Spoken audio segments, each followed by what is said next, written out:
ہم وہی کہیں گے جو ہمارا دین ہم کو بتاتا ہے، عمل کرو تو تمہارا بھلا ہے۔ بسم اللہ الرحمن الرحیم۔ کل الطعام کان حلا لبنی اسرائیل الا ما حرم اسرائیل علی نفسه من قبل ان تنزل التوراة قل فأتوا بالتوراة فاتلوها ان کنتم صادقین۔ صدق اللہ۔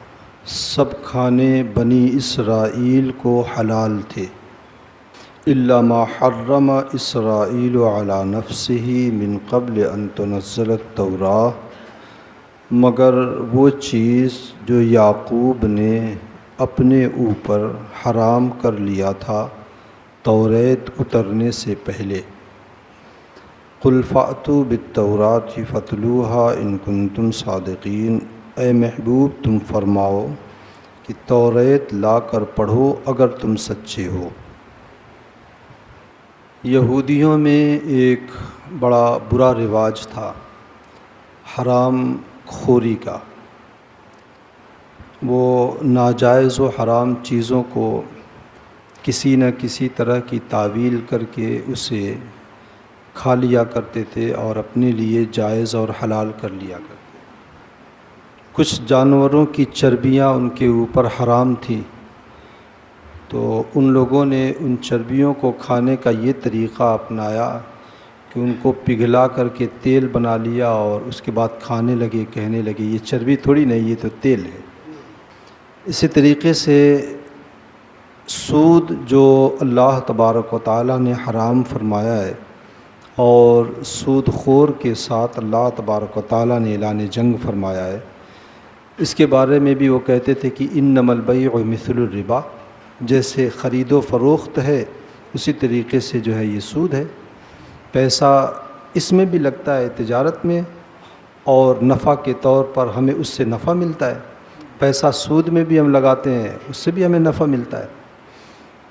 تو اللہ تبارک و تعالیٰ نے اس کے جواب میں فرمایا تھا کہ احل اللہ البیع وحرم الربا، اللہ نے بیع کو حلال فرمایا اور سود کو حرام۔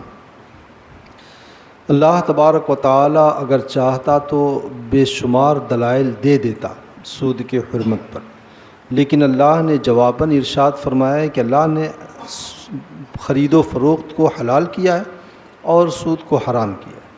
تو ایک وہ مسلمان، وہ شخص جو اللہ تبارک و تعالیٰ کو حاکم مطلق مانتا ہو اور اپنا رب اور خالق کائنات مانے اور اس کے بھیجے ہوئے رسولوں پر وہ یقین و ایمان رکھے، اس کے لیے یہی کافی ہے کہ اللہ نے منع فرمایا ہے۔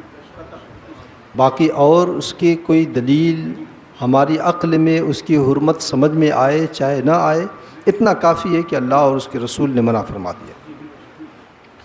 جیسے صحابہ کہا کرتے تھے، حضرت خالد بن ولید کا وہ قول بڑا مشہور ہے کہ کہتے تھے کہ اللہ کے رسول صلی اللہ علیہ وسلم کا کام صرف اتنا ہے کہ وہ حکم فرمائیں، اور ہمارا کام صرف اتنا ہے کہ ہم ان کی بات مانیں، اطاعت کریں، بس وہ کیا کہہ رہے ہیں ہمیں اس میں پڑھنا نہیں ہے، کیا ہمیں کرنے کا حکم دے رہے ہیں ہمیں یہ دیکھنا ہے۔ تو اللہ تبارک و تعالیٰ نے بھی فرمایا کہ اللہ نے حرام اسے فرمایا ہے۔ تو جیسے عام طور پہ آدمی ایک ڈاکٹر کے پاس جاتا ہے، ڈاکٹر اس کے لیے نسخہ لکھتا ہے، پرہیز لکھتا ہے، چاول نہیں کھانا ہے، فلاں نہیں کھانا، فلاں نہیں کھانا، اسے سمجھ میں نہیں آتا ہے آخر بخار میں آدمی چاول کیوں منع کرتا ہے، کیا پریشانی ہے اس چاول سے یا اور کسی دوسری چیز سے۔ تو وہ کہتا ہے کہ کیوں، تو ڈاکٹر اس کے جواب میں یہ نہیں کہتا ہے کہ یہ پریشانی، یہ پریشانی، یہ پریشانی، اس کے یہ جو ہے سائیڈ ایفیکٹ ہیں، یہ ڈاکٹر یہ کہتا ہے ڈاکٹر تم ہو کہ میں ہوں۔ تو اسی طریقے سے اللہ رب العزت نے جو ہے اسے حرام فرما دیا ہے، بس اتنا کافی ہے۔ لیکن یہ لوگ سودی کاروبار کثرت سے کیا کرتے تھے اس کی حرمت کے باوجود بھی، اور ان کے اس جو ہے نافرمانی کی وجہ سے ان کے اوپر بہت سی وہ چیزیں بھی حرام ہو گئی تھیں جو حلال تھیں، یعنی حلال چیزیں بھی حرام کر دی۔ قرآن پاک میں اللہ رب العزت نے فرمایا بھی ہے فبظلم من الذین ہادوا حرمنا علیہم طیبات احلت لهم وبصدهم عن سبیل اللہ کثیرا واخذهم الربا وقد نہوا عنہ واکلهم اموال الناس بالباطل۔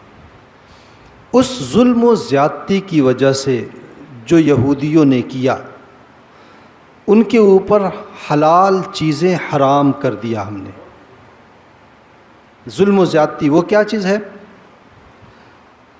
احلت لهم وبصدهم عن سبیل اللہ کثیرا، اللہ کے راستوں سے یہ روکتے ہیں، ایمان سے روکتے ہیں۔ واخذهم الربا، سودی مال لیتے دیتے ہیں اس کی وجہ سے۔ واخذهم الربا، اور نہ وہ جان جس کو اللہ تبارک و تعالیٰ نے مقدس فرمایا ہے اس کو یہ جو ہے بغیر وجہ شرعی کے قتل کرتے ہیں۔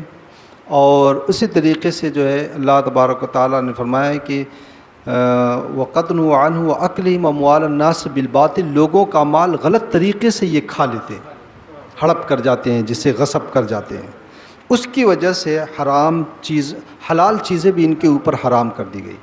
تو جب یہ آیت کریمہ نازل ہوئی تو ان لوگوں کو اس بات کی بڑی تکلیف ہوئی کہ ان کا کچا چٹھا کھل گیا، سارے عیب ان کے عیاں کر دیا قرآن پاک نے۔ تو ان لوگوں نے کہا کہ نہیں یہ تو صحیح نہیں، یہ تو ہمیشہ سے حرام ہے، حضرت نوح علیہ الصلوۃ والتسلیم کے زمانے سے حرام ہے، چونکہ یہودیوں کے اوپر اونٹ کا گوشت اور اونٹنی کا دودھ حرام تھا۔ اونٹ کا گوشت اور اونٹنی کا دودھ حرام تھا، تو اور بھی کچھ چیزیں جو حلال تھیں وہ ان کے اوپر حرام کر دی گئی تھی ان کو ظلم و زیادتی کی وجہ سے۔ تو جب یہ آیت کریمہ نازل ہوئی تو ان کے یہ عیب کھل کر کے سامنے آیا تو وہ جھٹلانے لگے، نہیں یہ تو جو ہے بہت پہلے سے یہ حرام ہے۔ تو اب ان کا یہ جو طریقہ تھا، اس بات کا جو انکار کیا ہے، یہ خود ان کی اپنی مذہبی کتاب توریت کا انکار ہے نا، کیونکہ توریت میں اس بات کا ذکر ہے۔ تب اس وقت یہ آیت کریمہ اتری، کل طعام کان حلا لبنی اسرائیل۔ ایک اور اس کے شان نزول میں ایک روایت ہے کہ اللہ کے رسول صلی اللہ علیہ وسلم سے کچھ یہودیوں نے کہا کہ آپ کہتے ہیں کہ آپ لوگ دین ابراہیمی پہ اوپر ہیں، اور دین ابراہیمی میں تو اونٹ کا گوشت اور اونٹنی کا دودھ یہ جو ہے حرام ہے، اور آپ اونٹ کا گوشت کھاتے بھی ہیں آپ، اور کھانے کا حکم بھی دیتے ہیں، اور اونٹنی کا دودھ بھی استعمال ہوتا ہے شریعت اسلامیہ میں، تو یہ کیسے آپ دین ابراہیمی کے اوپر ہیں؟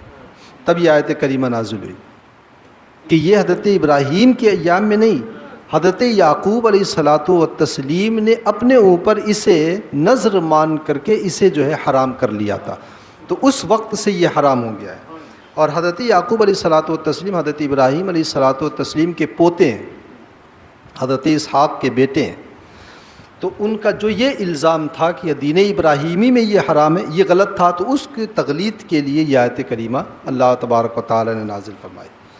اور یہ اس کے بارے میں ایک اور بھی روایت ہے کہ شریعت اسلامیہ میں کوئی بھی دین ہے، دین اللہ تبارک و تعالیٰ نے اس دنیا میں کی فطرت میں تدریج رکھی ہے، آہستہ آہستہ چیزیں جو ہے اپنے کمال کو پہنچتی ہیں۔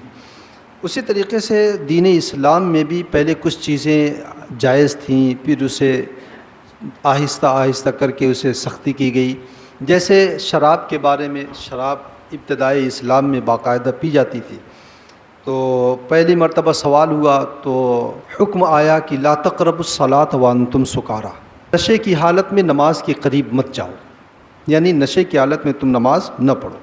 چونکہ ایک صحابی تھے، انہوں نے مغرب کی نماز میں جو ہے وہ شراب پی کر کے مصلی پہ کھڑے ہوئے نماز پڑھانے لگے، تو پڑھ دیا انہوں نے قل یا ایھا الکافرون لا اعبد ما تعبدون، تو سب جگہ الٹا کر دیا، قل یا ایھا الکافرون اعبد ما تعبدون، تو لا اعبدو کے بجائے اعبدو کر دیا۔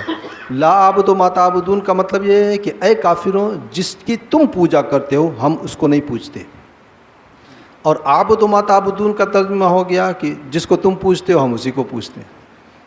تو اس وقت آیت کریمہ نازل ہوئی لا تقربوا الصلاۃ وانتم سکارا۔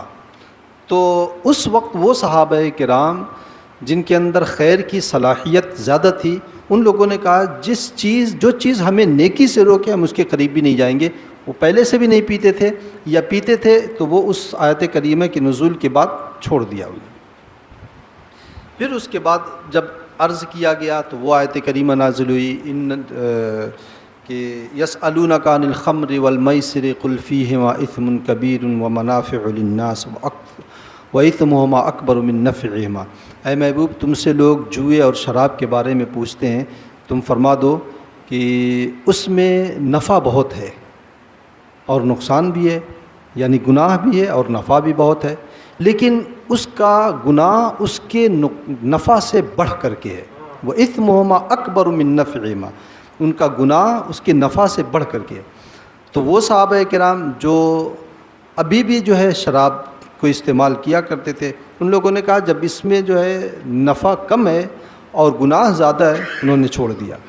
دیکھ آہستہ آہستہ، چونکہ شراب ان کے معاشرے میں ایک ایسی مشروب تھی جسے وہ کسی محفل میں جو ہے چھوڑا نہیں کرتے تھے، تو اب ان کی گھٹیوں میں یہ نشہ تھا، تو اس کو چھڑانے کے لیے اللہ تبارک و تعالیٰ نے آہستہ آہستہ سے سختی فرمائی. اور پھر اخیر میں تیسرے مرحلے میں آیت کریمہ نازل انما الخمر والمیسر والانصاب رجس من عمل الشیطان فاجتنبوه لعلکم تفلحون. پوری آیت کریمہ نازل ہو گئی کہ یہ جوئے، شراب، پاسا، یہ چیزیں جو ہے تمہارے اوپر حرام ہو گئی ہیں. تو ہر چیز میں اور ہر دین میں تدریج ہے. اسلام میں پہلے نماز کا طریقہ کیا تھا کہ آدمی آتے تھے، جماعت کھڑی ہے، آنے والا آیا، بغل والے سے پوچھا اشارے میں کتنی رکعت ہوئی، اس نے بتا دیا 2 رکعت ہوئی، تو یہ اپنی پہلی 2 رکعت پوری کرتا تھا، پھر اس کے بعد جماعت میں شامل ہوتا تھا. ہاں، لیکن پھر اس کے بعد حضرت معاذ بن جبل رضی اللہ تعالیٰ عنہ آئے اور غالباً اخیر رکعت تھی. انہوں نے معلوم کیا کہ یہ کون سی رکعت ہے، پتہ چلا آخری رکعت ہے. انہوں نے سوچا کہ اگر میں پوری پڑھنے لگوں گا جماعت چھوٹ جائے گی. انہوں نے جو ہے وہیں سے نماز میں شامل ہو گئے.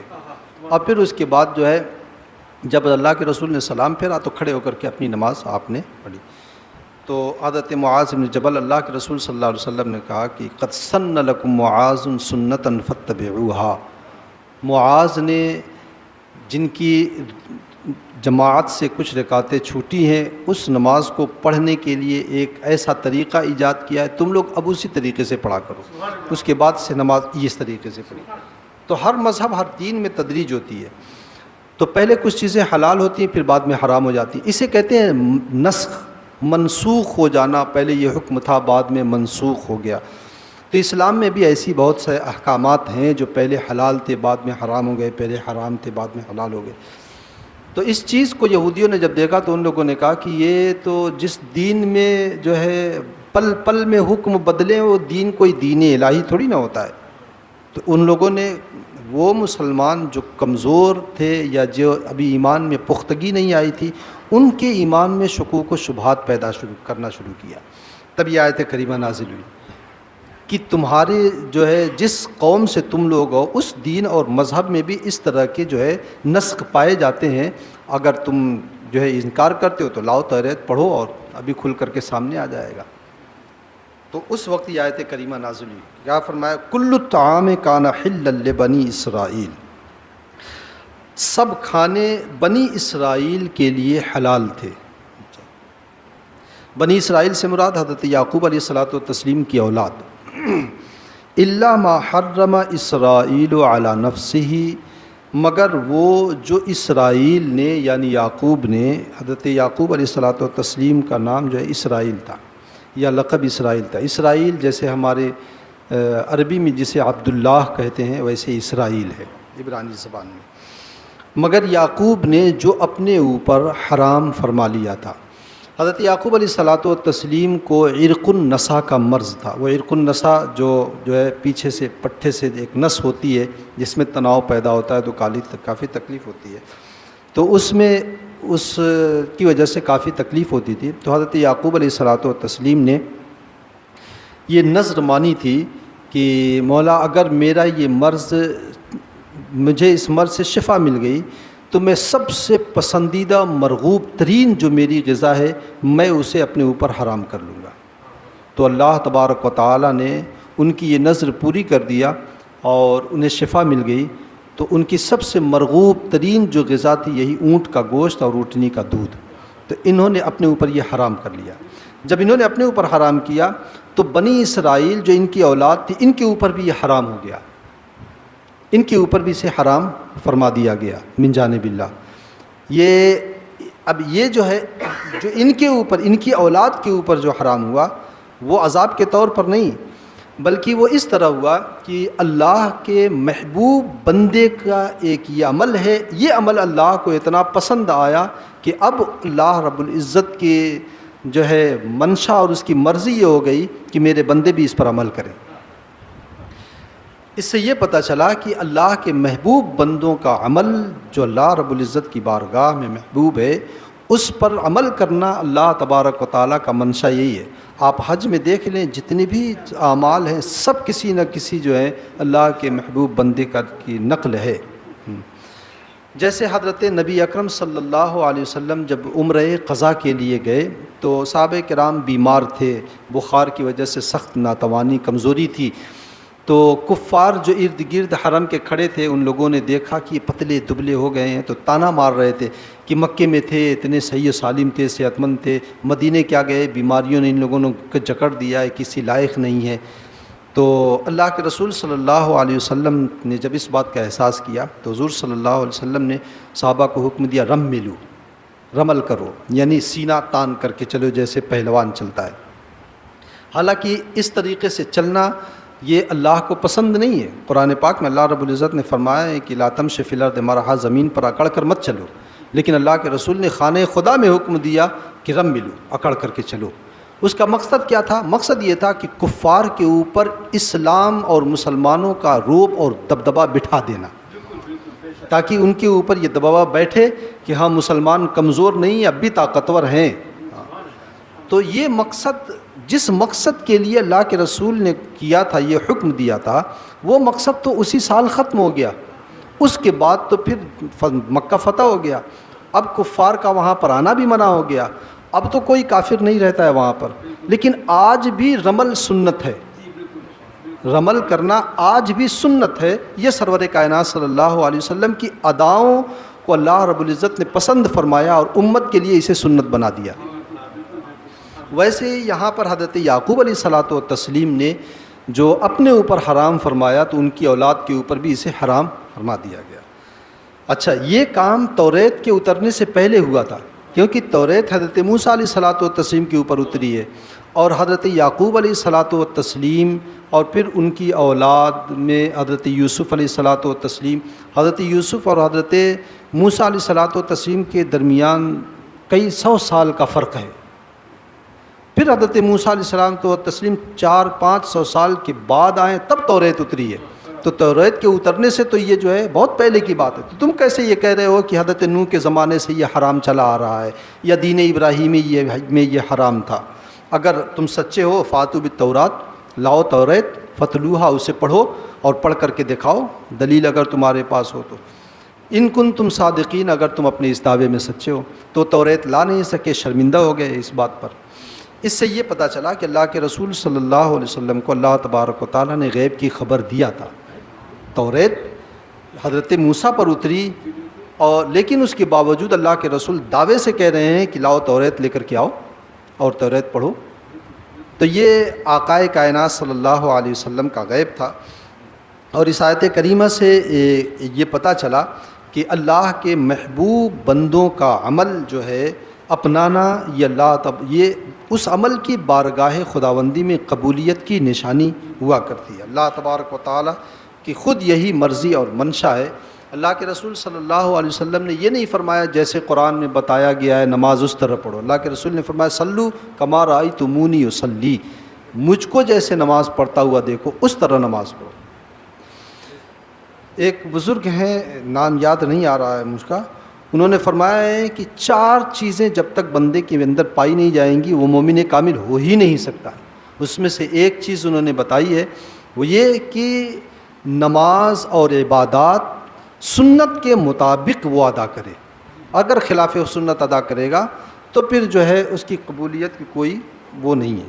تو سنت کے مطابق آدمی ادا کرے نماز یا دیگر عبادات۔ دوسرا فائدہ اس آیت کریمہ سے کہ اللہ تبارک و تعالی اللہ کے مقبول بندوں کی یادگار کو قائم رکھنا یہ سنت الہیہ ہے۔ دیکھیں حضرت یعقوب علیہ الصلوۃ والتسلیم کی یادگار کو کہاں تک قائم، پوری قوم بنی اسرائیل تک، حضور صلی اللہ علیہ وسلم کے زمانے تک قوم بنی اسرائیل تک قائم رکھا گیا۔ حضرت یعقوب علیہ الصلوۃ والتسلیم نے جو اس کو حرام فرمایا تھا، پورے کئی سو سال بلکہ ہزار سالوں تک یہ پھیلی ہوئی، یہ میلاد ہے، ہزار سالوں تک پھیلی ہوئی یادگار ہے۔ تو اللہ کے محبوب بندوں کی یادگار کو قائم رکھنا یہ سنت الہیہ ہے۔ جب حضرت یعقوب علیہ الصلوۃ والتسلیم کی یادگار کو ہزاروں سال تک قائم رکھا جا سکتا ہے تو نبی رحمت صلی اللہ علیہ وسلم کی میلاد تو سب سے بڑی یادگار ہے، تو اسے کیوں نہیں قائم رکھا جائے گا؟ اس آیت کریمہ سے ایک فائدہ یہ ہے کہ نسخ تمام ادیان میں پایا گیا ہے، اور احکامات کو حالات کے مطابق اللہ تبارک و تعالیٰ نے جو منسوخ فرمایا یہ اس کی خاص حکمت ہے، یہ اگرچہ بندوں کو سمجھ میں نہ آئے، اور اس پر ہمیں ایمان لانا ضروری ہے۔ اللہ تعالیٰ ہم تمام لوگوں کو اپنے حبیب صلی اللہ علیہ وسلم کی رحمتوں کے سائے میں رکھے۔ اللہم صلی علی سیدنا شفیعنا نبینا مولانا محمد وبارک وسلم، صلاۃ و سلام علیک سیدی یا رسول اللہ صلی اللہ علیہ وسلم۔ اللہم ربنا تقبل منا انک انت السمیع العلیم وتب علینا انک انت التواب الرحیم، وصلی اللہ تعالی علی خیر خلقہ ونور عرشہ وقاسم رزقہ محمد وعلی آلہ واصحابہ اجمعین برحمتک یا ارحم الراحمین۔